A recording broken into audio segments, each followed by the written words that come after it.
I rushed to the hospital after receiving news about my son's motorcycle accident. His legs were broken, and medical professionals worried he might never walk again. I spent 3 consecutive days and nights by his bedside, watching him endure terrible pain. One evening while he slept, a nurse quietly slipped a folded note into my hand. The message warned me that my son was being dishonest and suggested I examine the security camera recordings from 2 in the morning the night before. I was completely confused by this accusation. My son could barely move his body, making such a claim seem absurd.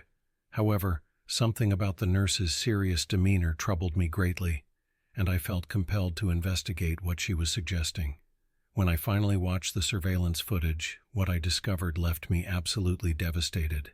The fluorescent lights in Hospital Room 412 at Rhode Island Hospital hummed quietly that late November night. I sat collapsed in an uncomfortable vinyl chair next to my son's bed, my entire body desperate for rest. 3 full days had elapsed since I got the terrible phone call telling me that Harold had been in a severe motorcycle crash on Route 6. My name is Benjamin Preston. I'm 68 years old, a retired electrical engineer who has lived alone for 5 years since my wife passed away. Watching my only child lying in that hospital bed, pale and badly hurt, made me feel the burden of every one of those years. Harold spoke to me in barely a whisper, calling out weakly. I leaned in closer to hear what he needed. He asked for water, his face twisting with clear pain as he tried to adjust his position. The traction equipment holding his leg looked like something from a torture chamber. He suggested weakly that I should go home and sleep properly. I told him I was fine where I was. He insisted I looked terrible and reminded me that Natalie would be back in the morning. Natalie was his wife of 3 years. She had been at the hospital earlier, looking worried and upset before leaving to take care of their son Oliver. I had always thought she was a good woman, handling everything while Harold was recovering. The door opened softly, and a night nurse entered. Her name badge identified her as Margaret Foster. She looked to be in her early 40s, with a capable manner and eyes that were kind but tired. She announced she needed to check his vital signs and approach the monitors. She adjusted his IV, looked at the readings, and recorded notes on her tablet.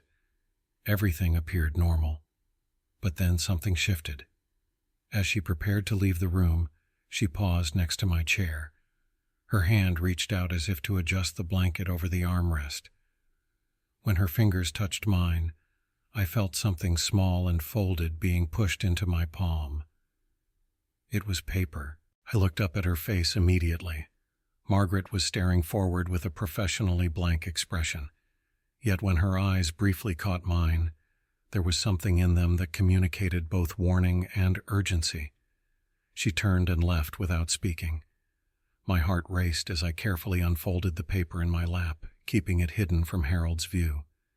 The handwriting looked hurried but readable. The message said he was lying and told me to check the cameras from 2 in the morning the previous night. I read those words over and over. The note claimed he was lying. I looked at my son. Harold had his eyes closed now, his breathing becoming steady from the pain medication. This was my boy whom I had taught to ride a bike, who had wept on my shoulder when his mother died. Yet this note was telling me he was lying. But why would a nurse warn me about my own son? My hand shook as I folded the note and put it in my pocket. The room suddenly felt much colder. I had spent 3 days in that room watching him suffer, holding his hand, and assuring him everything would be okay. Now this tiny piece of paper was implying that none of it might be real. Morning hadn't arrived yet when I left Rhode Island Hospital, but I didn't drive home. I needed a quiet place to think, somewhere to figure out whether I really wanted to know the truth. The 24-hour diner on Eddy Street was nearly empty. I sat in a corner booth with a cup of black coffee getting cold in front of me and unfolded the wrinkled note. Memories came back without my wanting them to. Harold turning his phone away whenever I came into the room, Natalie mentioning too casually how valuable the house must be these days, the way he would wince dramatically for visitors but seemed comfortable when just the 2 of us were there. I had dismissed all of these things, convincing myself that grief and exhaustion were making me paranoid. I needed to know. Whatever it would cost me, I needed to understand who my son really was. I took out my phone and found a name I hadn't called in years. Raymond Walsh and I had worked together back in the 80s before he left engineering to become a private investigator. He picked up after the third ring. I told him I needed his help.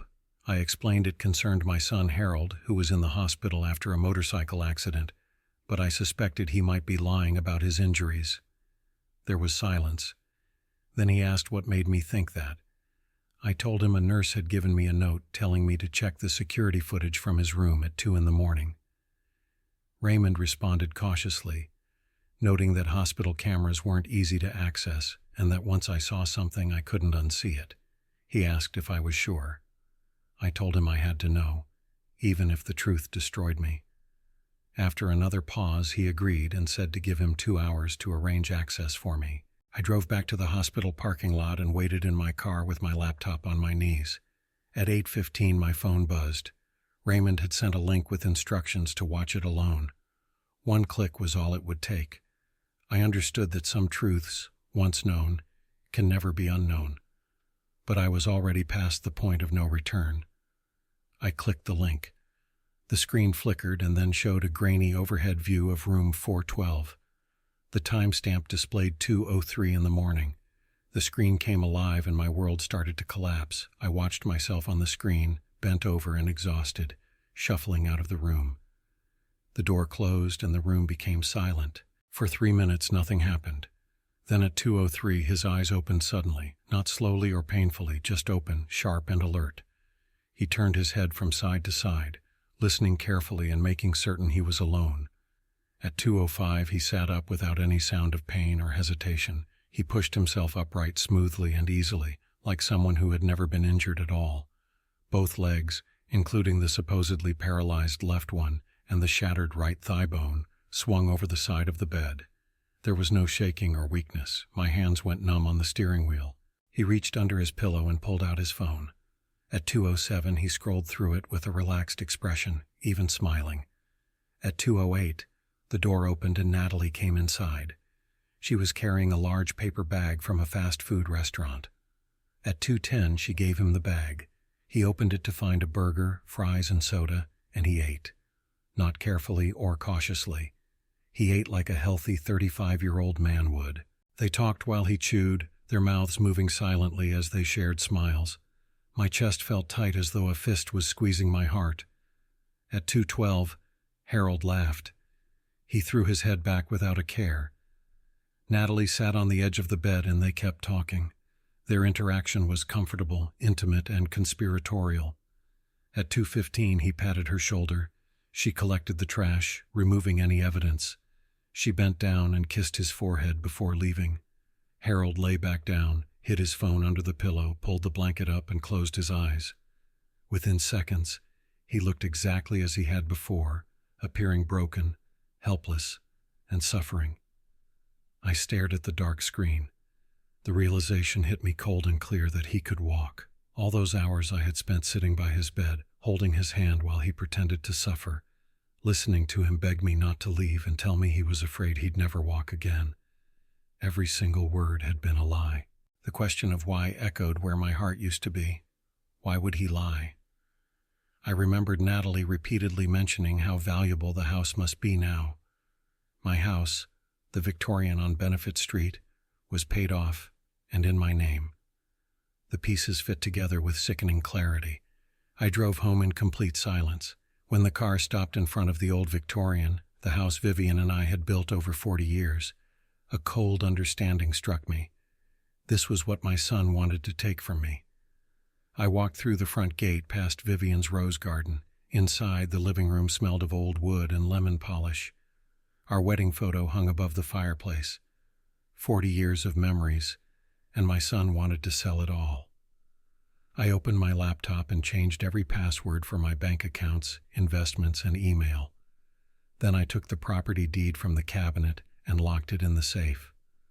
I called the bank and told them to freeze any large transactions. My phone rang. It was Raymond telling me he had investigated further and that things were worse than I thought. He explained that Harold's surgeon, Dr. Sebastian Grant, had received $15,000 from an account connected to Harold. It was a bribe, and it had been paid a week before the accident.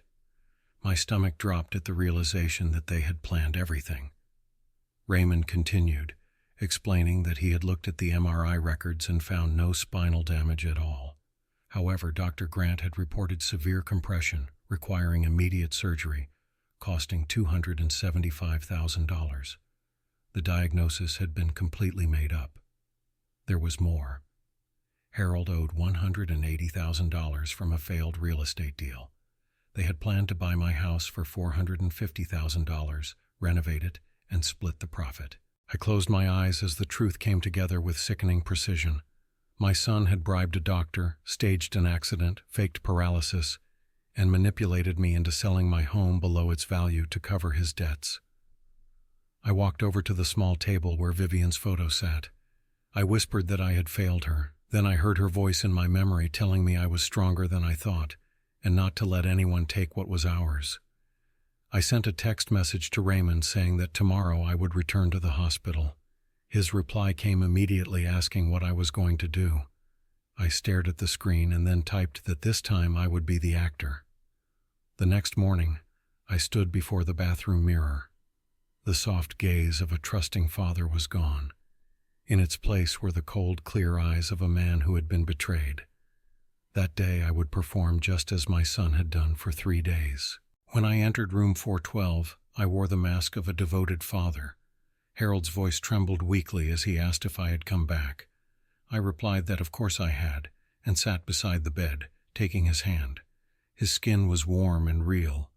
Everything else about him was a lie. The door opened and Natalie walked in carrying a thermal container. Her smile was bright and gentle. She remarked that I looked exhausted. She told me not to worry and assured me he was going to be fine. Her eyes flicked toward Harold for a brief, calculated moment.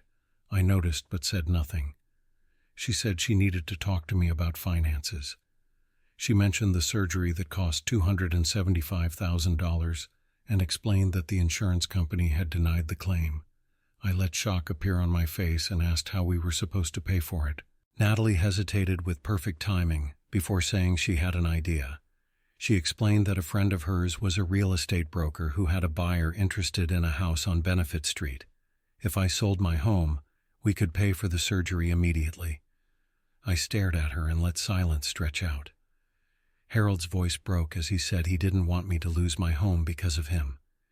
He paused and then whispered that he didn't want to spend his life in a wheelchair and that he was scared.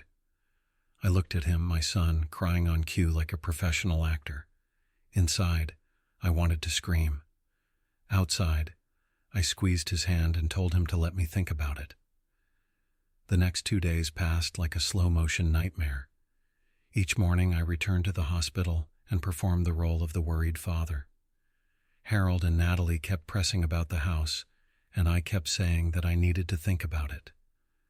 However, inside I was preparing for something completely different. On Saturday evening, I sat across from Raymond in his office. Evidence covered his desk. The tablet sat ready with the video loaded. Bank transfer receipts, MRI scans, credit statements, and contracts lay spread out before us. Raymond noted that this was enough to go to the police right away. I said calmly that it wasn't time yet because I needed to hear my son admit it to my face. Raymond pointed out that this was going to hurt. I acknowledged that I knew, but explained that I needed closure. Back home, I made 3 phone calls. First, I called Beatrice and told her I needed her at the hospital the next morning as a witness. Second, I called Theodore, my old friend from the engineering firm. Third, I called Winston, the hospital security guard. After making the calls, I stood before Vivian's photo on the mantel from our wedding day. I said softly that tomorrow I would protect this house for her and for us. The next morning, the hospital hallway felt quieter than usual. Each step toward room 412 felt like walking through concrete. Raymond walked beside me carrying a black folder full of evidence. Beatrice and Theodore waited near the door. Winston gave me a small nod. Everyone was ready. I pushed the door open. Harold looked up from his bed and smiled, remarking that I was there early and dressed up. Natalie stood beside him arranging flowers. I didn't smile as I walked in. Raymond followed me. Beatrice and Theodore stepped into the doorway behind us. Harold's smile faded as his eyes moved between the faces in the room. My voice was calm and flat as I noted that he was asking what was going on. Natalie asked if I had made a decision about the house. I replied that I had, but that before I told them, I wanted to show them something. Raymond placed the tablet on the rolling tray beside Harold. I replied that it was the truth and touched the screen before pressing play. Black and white security footage filled the screen. Harold sat up in bed with no pain and no hesitation. He swung both legs over the side, stood up, and walked. Natalie entered carrying a paper bag with a burger and fries. Harold ate, smiled, and laughed, all while I had believed he was paralyzed. The room went silent. No one moved or spoke. The video ended. Harold's face turned white and sweat formed on his forehead. Natalie cracked first, her voice sharp as she demanded to know where I had gotten that. I turned to her slowly. My voice was like ice as I explained that was my son at 2 a.m. after I had gone home exhausted. I pointed at the tablet and described how he had sat up, walked, and laughed while I believed he might never walk again. Harold finally spoke, his voice weak as he said he could explain. I demanded to know what he would explain, how he had walked while telling me he was paralyzed, how he had eaten burgers while I fed him soup with a spoon. He flinched and said nothing. The door opened and Dr. Sebastian Grant walked inside. He stopped when his eyes landed on the tablet. The color drained from his face. I turned toward him and noted that his timing was perfect. Raymond opened the folder to reveal 2 MRI reports inside. I held them up and explained that one was real and one was fake. I pointed to the first image and said this was my son's original MRI showing no spinal injury whatsoever. Then I lifted the second report, which was Dr. Grant's diagnosis claiming severe compression requiring immediate surgery at an estimated cost of $275,000. I looked directly at him and noted that these 2 documents did not match. I placed the bank transfer receipt beside the reports and stated that $15,000 had been transferred from Harold's account to his 1 week before the accident. Margaret stepped forward and stated that she had reviewed the original MRI herself, and there had been no spinal damage. Dr. Grant stood frozen and exposed. Harold broke down, covering his face and sobbing as he said he was sorry, and that he had owed so much money and didn't know what else to do. I told him he had a choice. My voice cut through his crying as I explained that he could have asked me for help or told me the truth, but instead he chose to lie. The words burst out of me as I accused him of deciding to steal my house, the home his mother and I had built over 40 years. Harold collapsed inward, unable to answer. I took a shaky breath and said that for 35 years I had raised him. My voice cracked as I admitted I had thought he was my pride. However, I now realized something as I looked at him fully. I told him I didn't have a son anymore. He begged me not to leave him, insisting he was still my son. I turned away and told him he had left me first when he chose deception. I walked toward the door and said he had left me a long time ago. He called out to me, but I didn't turn back. I said goodbye to Harold.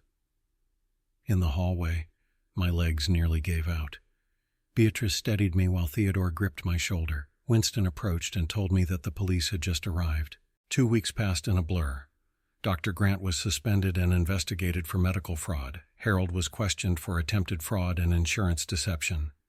Natalie disappeared. My house remained mine. I never visited Harold. Letters came every day containing apologies and pleas. I didn't open them. A month later, December had arrived in Providence and snow covered the rose garden outside my window. Beatrice had invited me to Christmas dinner. Theodore called often. Winston brought coffee. My grandson Oliver sent a drawing that I put on the fridge. Life moved forward, slowly and painfully. Snow fell softly outside the window. Beatrice sat beside me drinking hot tea. Josephine brought apple pie. Oliver, my 9-year-old grandson, still visited every weekend. I realized something important, which was that I wasn't alone. Beatrice remarked that I seemed different, lighter somehow. I told her I was learning to let go. She smiled and said Vivian would be proud of me. On Saturday afternoon, Claudia, who was Harold's ex-wife, dropped Oliver off. I knelt to Oliver's height and asked if he wanted to go to the park. He enthusiastically agreed. At the park, we walked along the frozen paths. Oliver looked up at me, asking if I still loved his dad. I stopped as the question hung in the cold air. I told him slowly that I would always love the boy his father used to be, but I couldn't forgive the man he had become. Back home, I stood in the rose garden. The bushes were bare and covered in frost. Yet at the edge, one red rose bloomed despite it being winter. I smiled and spoke aloud, asking Vivian if she could see that her roses still bloomed, and noting that I was still there. People say family is everything. I learned that isn't always true. Sometimes family hurts you the most. Sometimes love brings betrayal. I learned that love doesn't require accepting abuse. Forgiveness isn't mandatory for achieving peace. Self-respect matters more than blood. This house still stands, built by Vivian and me. Her roses bloom every spring. Even in winter, one flower dares to grow, and I'm still here. I chose myself, and that doesn't make me selfish. It makes me human. If you face betrayal from someone you love, remember this truth. You don't have to choose between them and yourself. Sometimes protecting yourself is the greatest form of love. You aren't alone. People will stand beside you because of who you are. Beatrice, Theodore, Josephine, and Oliver are my family now. Family isn't defined by DNA. It's defined by loyalty and kindness, by showing up when it matters. Oliver ran in with wide eyes, exclaiming that it was snowing harder and asking if we could build a snowman. I stood up smiling and told him we should go. We bundled up and stepped outside where snow swirled softly. Oliver laughed and ran ahead. I looked back at the house where warm light glowed from the windows. That single red rose still bloomed. My name is Benjamin Preston, and I'm 68 years old. I lost my wife 5 years ago. I lost my son, or at least the son I thought I had. However, I did not lose myself. Family isn't about blood. It's about who stands beside you. I found my family through kindness and choice. Looking back at my story, I see a father who trusted too much and questioned too little. Don't ignore the warning signs because you're afraid of what you'll find. Love your family, yes, but never at the cost of your dignity. I thank God every day for people like Beatrice, Theodore, and little Oliver, who are proof that family is built on love and not blood. Have you ever had to choose between loyalty and self-respect? How did you find peace? Your story might help someone else. Remember that you are worth more than anyone's betrayal. Thank you for listening, and God bless you.